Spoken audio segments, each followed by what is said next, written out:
হিসেব করলে দেখা যাবে যে প্রায় ১ দশক ছুঁতে যাচ্ছে। ৭ বছর পেরিয়ে অষ্টমে পদার্পণ করেছে আজকের এই জনপ্রিয় দেশের কণ্ঠ পত্রিকাটি। আমি নাসির আহমেদের মাধ্যমে, তিনি আমার বন্ধু বিশ্ববিদ্যালয় কাল থেকে, এটার সঙ্গে জড়িত হয়েছি।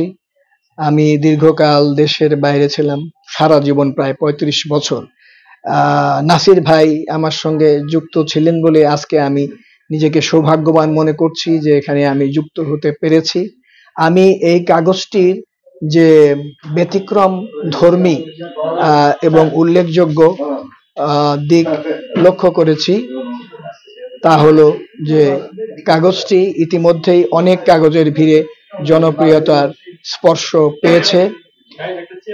এই কাগজের আমার দিক থেকে, ব্যক্তিগত দিক থেকে যেটি আমাকে আকর্ষণ করেছে তা হলো এর সাহিত্য দিকটা। আমি এখানে লিখেছি, সেটাও নাসির ভাইয়ের কল্যাণে। এবং এখানে আমি সাহিত্যের কথা বলেছিলেন বিমল গুহ, তিনি বলেছিলেন সাহিত্যের ব্যাপারটা কেউ বলুক।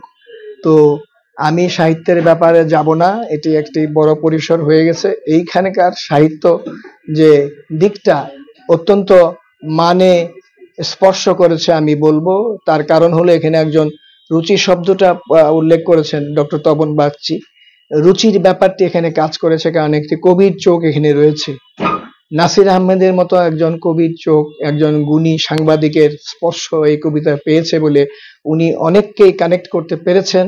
এবং এই আজকে ওনার যে লেখাটা আমি পড়েছি সেখানে তিনি লিখেছেন যে এই কর্পোরেট সমাজে এবং অনেক পত্রিকার ভিড়ে যে এটা অনলাইন করতে হয়েছে, সেটা এক ধরনের দুঃখবোধ তার আছে, কিন্তু উপায় নেই।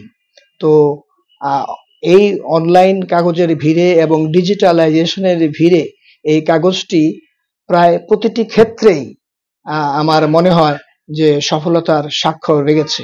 আমি এটার আরো উত্তরোত্তর সফলতা কামনা করি। এখানকার পত্রিকার সঙ্গে যারা সংশ্লিষ্ট আছেন তাদের জন্য শুভকামনা।